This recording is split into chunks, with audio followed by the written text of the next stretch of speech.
கர்த்தரோட பரிசுத்த நாமத்திற்கு ஸ்தோத்திரம். இந்த அருமையான வேளையிலே அணி ஒரு சிறிய சாட்சி அனுத்தின ஆண்டவருக்கு நன்றி. நான் ஊட்டி பட்டணத்திலிருந்து வந்திருக்கிறேன்.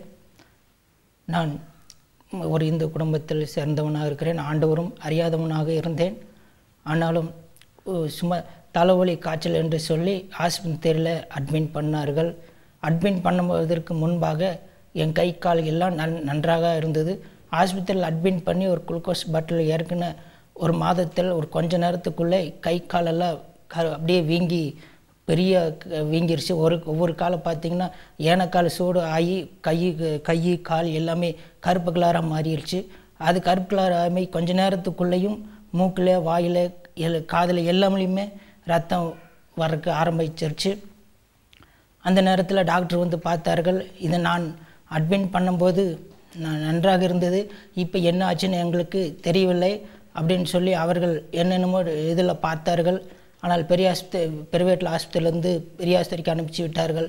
அவர்கள் அங்கே போய் அங்கே வந்து டாக்டர் பார்க்கும்போது இந்த மாதிரி வியாதி நான் இது வரைக்கும் நான் பார்த்ததே இப்படி இருக்கிறது, எங்களுக்கு ஒன்றும் தெரியவில்லை என்று சொல்லி பெரிய டாக்டர்களை வந்து பார்த்தார்கள். பார்த்துவிட்டு சொன்னார்கள், இந்த பையன் 48 மணி நேரம்தான் உயிரோடு இருப்பான் என்று சொல்லி டாக்டர் சொல்லிவிட்டார்கள். அந்த நேரத்தில் எங்கள் அம்மாவும் எங்கள் அப்பாக்கிட்டையும் ஏகப்பட்ட கையெழுத்து வாங்கிட்டார்கள். ஏன்னு கேட்டிங்கன்னா எந்த நிமிஷத்தில் உயிர் போகும் என்று சொல்லி அவர்களுக்கு தெரியாமல் இருந்தது. மாதிரி ஊட்டியிலேருந்து கேரளாவுக்கு கூட்டிகிட்டு போனாங்க.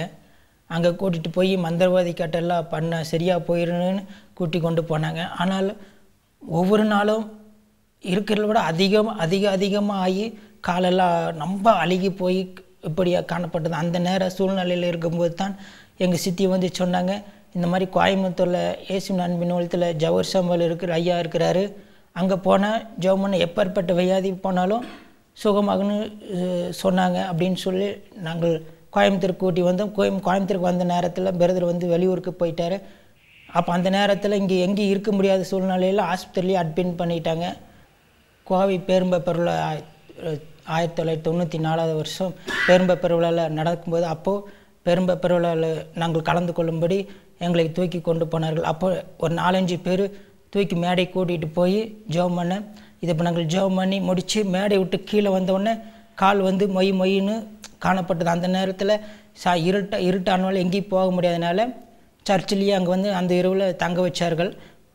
சர்ச்சில் போய் இருந்தோம். சர்ச்சில் போய் இருந்து மருந்து போடணுன்னு சொல்லி எங்கள் அம்மா துணி வந்து அவுத்தாங்க. துணி அவுக்கும்போது உள்ளேருந்து பார்த்தா வெள்ளை கலர் புழுவு, இவ்வளோ ஒரு ஏகப்பட்ட புழுவு உள்ளேருந்து வெளியே வந்தோன்னே எனக்கு அழுகாச்சா வந்துருச்சு. ஏன்னு சொன்னால் டாக்டர் வந்து கீழேருந்து வியாதி மேலே போய் நீ மரித்து போயிடுவேன் என்று சொன்னார்கள். ஆனால் அந்த நேரத்தில் புழுவுலேருந்து வெளிவந்த உடனேயும் எனக்கு அதிகமாக இதாக டாக்டர் சொன்னது உண்மையாகி போச்சேன்னு சொல்லி எனக்கு அழுகச்சா வந்தது. கொஞ்ச நேரம் கழிச்சு எனக்குள்ளேயே ஒரு தைரியம் வந்துச்சு. கடவுள்கிட்ட வந்த நேரத்தான் இப்படி ஒரு நல்ல ஒரு அதிசயங்கள் எனக்கு தெரியுது என்று சொல்லி அந்த இரவில் நான் மறந்து போட்டு ஜெபம் பண்ணிட்டு படுத்து விட்டேன். மறுநாள் பிரதர் ஆலயத்துக்கு வந்தார். அப்போ வந்து பார்க்கும்போது எனக்கு வந்து தனியாக பார்த்து ஜெபம் பண்ணும்போது பார்த்தோன்னு காலில் வந்து ஒரு ஆடு அறுத்து தொங்க விட்டால் எப்படி ஒரு அவ்வளோ சகுப்பு கலராக இருக்கும் அந்த மாதிரி 2 கால்களில் புண்ணு அப்படியே கொதன்னு இருந்துச்சு. டாக்டர்கள் ஆஸ்பத்திரியில் மருந்து போடும்போதும் கூட ஒரு 10 அடி தூரத்தில் நின்று தான் மருந்து போடுவார்கள், பக்கத்தில் வரமாட்டார்கள். ஆனால் பிரதர் தேங்கனை 2 கையில் பூசி முழங்காலில் இருந்து கீழே வரைக்கும் பூசி ஜெபம் பண்ணி இது பண்ணார். உனக்கு எதுவும் ஆகாது என்று சொல்லி எனக்கு பூசி விட்டு ஜெபம் பண்ணி முடிச்சதுக்கு பின்னாடி மறாத நாள் வந்து பார்க்கும்போது அப்படி கொதன்னு இருந்த பொண்ணு அப்படியே காஞ்சி போச்சு. ஆனால் எனக்கு ஒரு தேங்கனையில் இவ்வளோ ஒரு அதிசயங்கள் நடக்குன்னு இது வரைக்கும் எனக்கு தெரியாமல் போயிடுச்சு. எங்கள் அம்மா வந்து கடவுள்கிட்ட கேட்டது என்னன்னு சொன்னால், எழுந்து பாத்ரூமுக்கு போகிற மாதிரி ஆனால் போதும் என்று சொல்லி ஆண்டவர்கிட்ட கேட்டாங்க. ஆனால்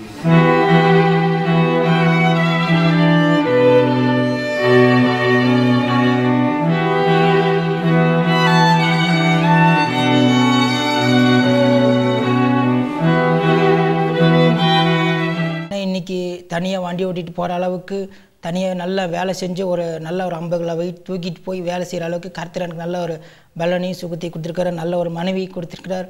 குழந்தையும் நல்ல ஒரு அன்பான குழந்தையும் கொடுத்துருக்கிறார். ஆனால் இவ்வளவுக்கு காரணம் நம்ம ஜவஹர் சம்பல் ஐயா ஜபத்தில் எங்களை வழி நடத்தி வந்திருக்கிறார். அது வரைக்கும் எங்கள் உயிருள்ள நாள் வரைக்கும் இயேசுவின் அன்பின் ஊழியமும் ஜவஹர் செம்மல் ஐயா குடும்பமும் அவரையும் என்னென்றைக்கு நான் மறக்கவே மாட்டேன்.